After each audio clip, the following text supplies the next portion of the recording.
আসসালামু আলাইকুম প্রিয় দর্শক। সমুদ্র থেকে কিভাবে চিংড়ির ফোনা ধরে বা চিংড়ির গলদা চিংড়ির রেণু ধরে এই বিষয়টা দেখাচ্ছি।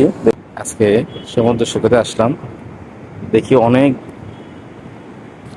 জাল্লরা মাছ ধরতেছে। আমাদের আঞ্চলিক ভাষায় জাল্লো বলে, জাল্লো।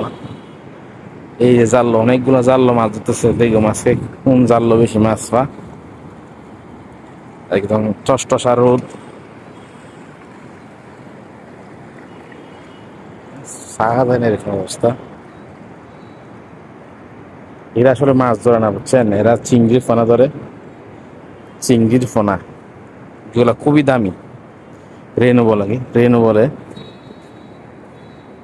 গলদা চিংড়ির রেনু ধরতেছে। ওই দিকটাতে যাবো, আপনার সঙ্গেই থাকুন।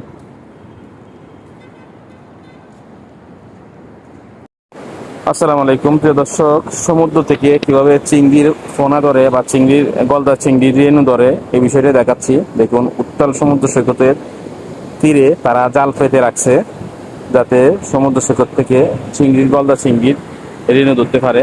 তো একটি বাই তুলতেছে রেনুগুলা, আমি দেখবো পাই কিনা, কেমন পাইছে, কি আসে বিষয়।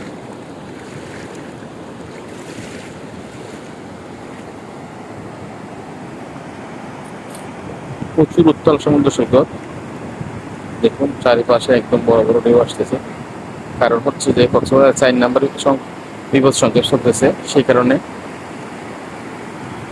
আমি এই ঢেউয়ের মাঝে উপভোগ করার জন্য চলে আসলাম আপনাদেরকে নিয়ে। ও মাই গড, ও মাই গড, ও মাই গড।